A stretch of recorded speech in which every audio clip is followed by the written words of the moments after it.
And now, I would say the last seconds today is a speech of our director of CNRS European and International Affairs, Alain Mermet, who will present a very interesting initiative of CNRS, which is actually the creation of an alumni network. And I suppose some of you already had this experience in France with CNRS, and you will understand what it's all about. So, Alain, please. Hello, everyone. Pleasure to be here. Before we come to the subject of this session, speaking about CNRS alumni, I'll just say a few words about the general, let's say, the big picture of CNRS international cooperation. This international research network we're celebrating today will add to the 130 other research networks and the 460 research projects that CNRS is implementing with, let's say, about 80 countries and many more research institutions across the world. Together with the 80 international research labs that have been mentioned quite extensively, these structured cooperations represent a major investment of CNRS. And the purpose, of course, is that this major investment shall not be interpreted as a hegemonic will or not an intention to rule the world. The motivation behind the international cooperation strategy of CNRS is grounded on the conviction that trust, dialogue, free circulation of ideas and talents is key to the advancement of knowledge.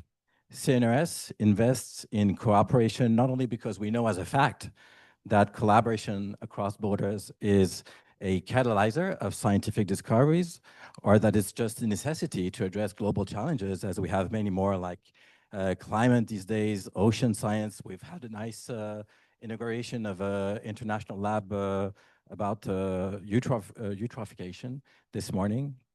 And also because we're convinced that scientific collaboration is an instrument of peace, a reliable and what we call solid bastion of diplomacy in challenging political times. Now, I'm not saying that Antoine Petit should be a serious competitor of the Peace Nobel Prize to a big famous president, but at least science should be acknowledged for what it is in terms of a peace instrument. So against the backdrop of a declining trust in multilateralism and a growing denial of science, the CNRS is resolved to build bridges between men and women who have a common goal, advancing science. The IRN, the network Astroparticles, is a good illustration of this commitment. And please allow me to acknowledge all the participants of this network, not only for their commitment into a noble scientific endeavor, but also for being very active promoters of a so-called scientific diplomacy that has been mentioned, which is a very fashionable topic these days, but very a necessity too. By establishing long-term institutional partnerships through research programs, research networks, shared infrastructures, joint programs, we empower science, and we also build global communities of people sharing a common vision of science. More than ever, these global communities are vital to defend science as a common good. By creating its platform, CNRS Alumni, a few years ago, the CNRS meant to enrich its existing scientific communities with people who have once belonged to CNRS, to these networks, sharing principles and values of scientific excellence, which is a very deep commitment of CNRS.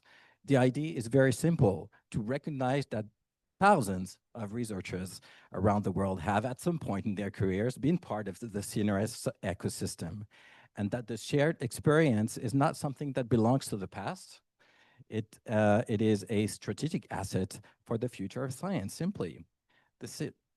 Not less than that. The CNRS Alumni Network aims to reconnect these trajectories to create spaces for dialogue, mentoring, cooperation, yeah, I said that, mutual visibility, and it is not a simple nostalgic exercise, but a forward-looking tool.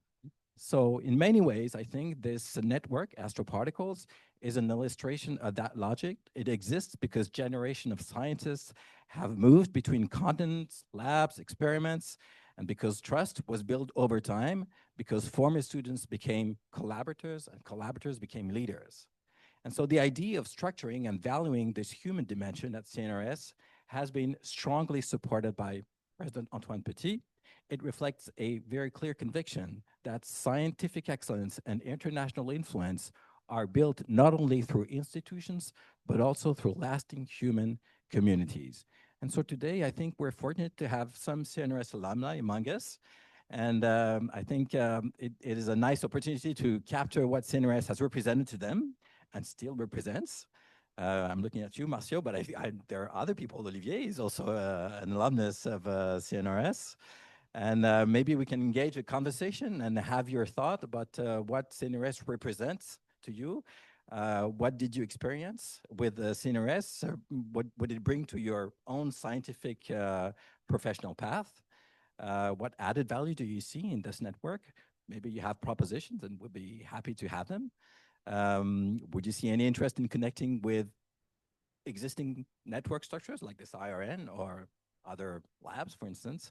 So yeah, I can give you the mic to say a few words. And maybe Antoine, if you want to say a few more about the CNRS alumni network.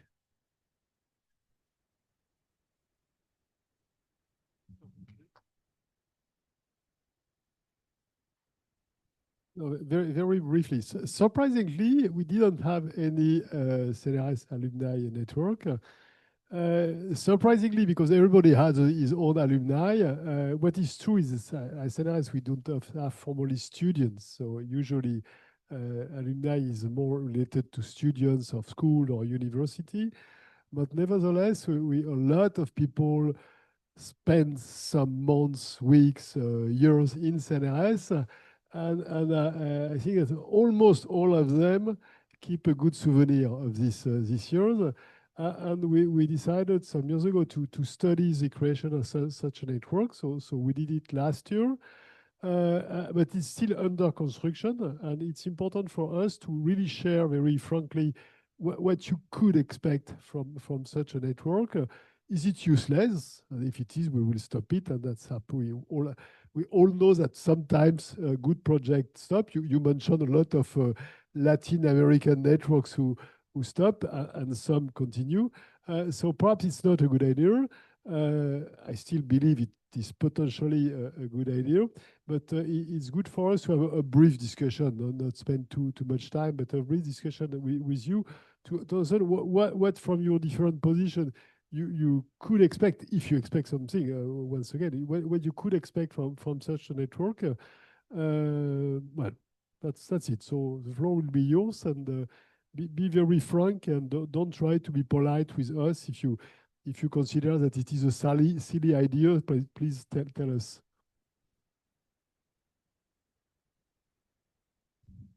I will begin.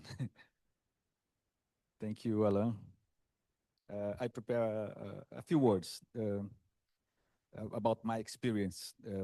I would like to begin congratulating Alain Mermet and also the CNRS for organizing these alumni sessions. I think it's an important way to map all the CNRS people around the world. It's an important initiative to increase ties between institution, generation of researchers, and scientific communities. It is therefore a pleasure to me to participate in this session, as part of my academic and professional trajectory is deeply connected to the French research system and to CNRS. I completed my PhD between 1991 and 1995 at Grenoble Institute of Technology, INPG or INPG in Grenoble, working in the field of signal and image processing at that time. My research activities were carried out at Laboratoire Louis Néel, which today is part of the Institut Néel, which is a research institute of CNRS, and at the time under the supervision of Professor Pierre Molot. I remember it was a great time with him to discuss scientific activity, scientific projects, but also, as you can imagine, we discussed about many things. Geopolitical problems, research among the world, and it was a very beautiful time. And during all the period from 1995 to today, I was closely exposed to CNRS ecosystem in Grenoble. I learned a lot about laboratories in the CNRS. And I later returned once as a visiting professor at the University Joseph Fourier, but also linked to Laboratoire Lunel, also again in Grenoble, and a several other occasions through bilateral cooperation program and a scientific visit to laboratory and research center in the region. These activities include collaboration and visits within the initiatives such as CAPES COFECUB. I don't know if you know that, but it's a bilateral cooperation between Brazil and France. And also, I exchange within industrial research environment, such as the Atos Evidence Research Center near Grenoble. In the city of Grenoble, there is a research center, Atos, which is a French technology group active in advanced computing and innovation with strong links to supercomputing initiatives in Brazil. Atos and Evidence sells high performance compute to Petrobras and also to the National Laboratory of Scientific Computing, LNCC, here in Brazil. These experiences were fundamental to my understanding of how large research centers operate in Europe. It was interesting for me, institutional culture, governance models. I was discussing with Ulysse how CNRS is a mark for all the activity and research for the government in Brazil, in France. In Brazil, it's very difficult because when we start to dialogue with many other of my colleagues, we have a common subject. Science and technology is the first page of this book. When you turn the first page, it's completely different. There are people from the Amazon, people from the biomes, people from the physics. It's very difficult to integrate all these institutes together. And when I see CNRS, I guess, I don't know how difficult it is in CNRS to be together, because maybe there are many problems related to this form of cooperation, I don't know, form of institutional organization. But it's interesting when you look from Brazil, how huge is CNRS. For us, when I saw CNRS in South America, it's the only research institute that works in this way, with an office here, increasing cooperation. I don't know if another country do this, but CNRS is very present for us. So these models of this governance model is very interesting. Long-term scientific and technological structures, IRL, IRN, many other ways of cooperation that you have. And this framework of international cooperation is very interesting for us to learn how to cooperate in a huge way. This perspective has a strong influence in the way I see institutional development partnerships here in CBPF, and as I saw in the Brazilian research units. And more recently, in 2019, I had the honor to participate in the celebration of the 80th anniversary of CNRS in Chile with Olivier. I was invited by Olivier, who also support our scientific outreach initiative here with the graffiti de la science, the science graffiti here in the wall just near here. I was there to present this project as an outreach project, a science outreach program in the context of the CNRS anniversary. So my relation with CNRS is not only institutional, it's also personal, it's an academic and deeply formative. I guess it's an important way to try to find these people, to bring them. I don't have any suggestion. I didn't think about suggestion, but I can think another way. But thanks to start this, maybe there are some interesting that will be born, or I don't know. But it's a very good initiative. Thank you very much.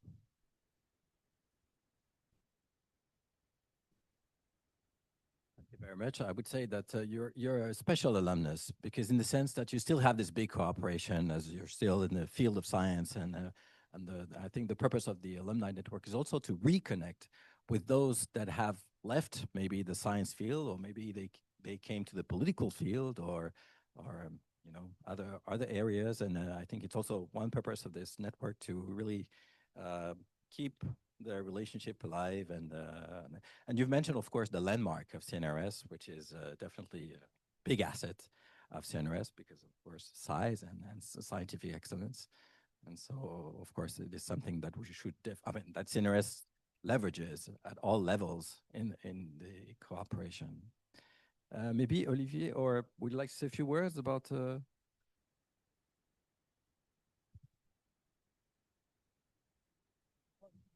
It's, no, I guess the initiative is very interesting, but the first thing that comes to me is that somehow how difficult it is because tourism. I cannot imagine CNRS how many tens of thousands of alumni we are speaking of, because it's if we count all the people as Marcio who made the PhD or with CNRS, it's a lot of people. And my experience also in India as a science attaché, maybe Vincent can talk about, because this is a very, very touchy and important topic for the French embassy all over the world to make alumni events, alumni ambassador, because that's true that they have in their blood the experience to work in France when they are young, when they study, and they bring back that after all their life for keeping on going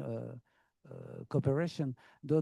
So the topic is very interesting, but in logistically, in practically, it's difficult to find the right form of events, newsletter, informative session, some kind of advantage that you can bring to, and also about the goal, because you have alumni in the science, but all over the kind of business of companies that I don't know exactly what would be the first objective of this network. Would be maybe the first question I would have about this network. Thank you.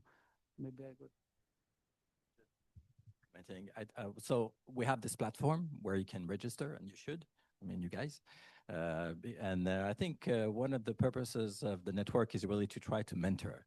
And for instance, currently, the CNRS runs what we call joint PhD programs with several institutions. And so we're building communities of very young researchers, PhD students. And so we use this platform for them to be able to connect, and also to connect to senior researchers that have been to CNRS and know the values of CNRS. So I think one basic idea of this network is really to implement some kind of a mentoring and, of course, extend the networks. Not infinitely, but... Thank you. Just one more comment. I think, an idea would be maybe to have some bridges between this initiative of alumni of CNRS with the France Alumni, which is same kind of initiative about people who studied in France at one point, studied and spent some time in France. So of course, there can be some bridges. One example is that, and I agree with your comment, it's not easy to find some purpose, because I think your answer about CNRS is very interesting and very focused, which is a very good point. It's not so easy in our case about French alumni, because there are alumni in any area, in any institution, in any university. And so the only, I would say, common point, which is a big common point, but it's the only one, is that they spend some time in France at one time. So what do they have in common when they come back here, and what can they talk about together? If one is an engineer in a company, another one is a researcher in social sciences, and et cetera, et cetera. So I think my answer to this is that we have to be just very humble and make some connection and help the people to connect and remember the good times about France. Which is also it is already something interesting and important. And maybe, of course, have some links with companies, and companies at the wild French companies, and companies at the wide sense, including research institutions such as CNRS. And one example is that we will have an initiative about the France Alumni Days, which will be in April. I think we have a window to organize some events between April and June this year. We don't know yet what we will do, but probably a classical event of networking at the French consulate here, maybe with a conference or two, very short, and then some networking. So if the CNRS alumni want to be present to this kind of event, of course we'll be very happy to receive you, Marcio, and other CNRS alumni, and we can think together of what bridges we can build between these two platforms. But of course, ours is more broad, I would say, and yours must be much more focused, and which is a good thing. So of course, no competition at all. It would make no sense at all. But just if the alumni are interested in participating to both, I think it can be totally possible. I think also one purpose of the network is really to connect with people who became influential in their careers. For instance, in the European Commission, there was once a commissioner for science, for research, and she has been working at CNRS in her early career. And so that's also a part, a strong point, I think, la précédente Ivanova, celle qui est en Bulgarie, Maria. And so, yeah, leverage on that. Any other one in the room who spent some time at CNRS just for a short stay, or they would like to testify? Okay. So I would just like to say first that I think it's a great idea. Actually, this France alumni works well. We get some emails with a lot of opportunities of grants, events in the consulate here in Rio to prepare for Marie Curie Fellowship, IRC. So I think that's very useful. It's simple, broad, but it gets to the people. So doing a CNRS one would be really great. So I have some long-standing collaboration with friends in cosmology. So we carried out first with CFHT telescope, Brazilian time at the time, and French time. So we did a weak lensing survey, was the largest contiguous weak lensing survey at that time, 2012. So France is pioneering in lensing, strong lensing, weak lensing, micro lensing. So we do collaborate a lot with France. And now with LSST, which is a very large survey. I think for sure Ulises will mention that next time. It's a very big collaboration, which involves France, of course, Argentina, Chile, Brazil. And now currently we have a partnership with a Think broker, which is in Clermont-Ferrand, but has some people also at Saclay. So that's a big project. There are 7 for LSST. One is Think, and it looks for transients and very big and very new things that LSST will enable with this kind of movie of the sky. So we are very eager to continue collaborating with friends. Hi. Well, I'm here at CBPF because I have a contact with CNRS. It's a strange history, but it's true. I'm from Moshe, almost 30 years in Moshe. I was a student when I joined the collaboration. Then I have the opportunity to collaborate with the French colleagues in Paris. So I spent twice, I went twice there. So I spent when I was doing my PhD, and then I went 2 years for the postdoc. Because the French colleague that was working there came here with the GRD. I came for the first time to the CBPF where I'm now. And I think that this network is, as Martin said, very, very useful because a lot of people here that could not be present, but we have very good relationships. And also OSHE, for example, the experiment goes to several countries in South America. And it's a way to continue to maintain the collaboration with the CNRS people, but also among us with this new agreement and network that will come is very nice. And to have this alumni, all this helps a lot to be in contact and to learn. For example, the way I can say that I learned the way I work with my students. I try to copy the model I learned when I was a student in France. So, and this really makes me the difference, I think. So I think that is a great idea. Thanks for pushing that. See, in a room of 20 people, we see a lot of people who have connections with CNRS. So it's very promising. We should call it the CNRS octopus. Okay. Any other one? Would like to testify? No? Okay. I've just forgot to mention one detail is that our France Alumni Days in between April and June will be about talents in science. So it will be a bit focused on science this year. So this is why it will be especially interesting to have this bridge this year.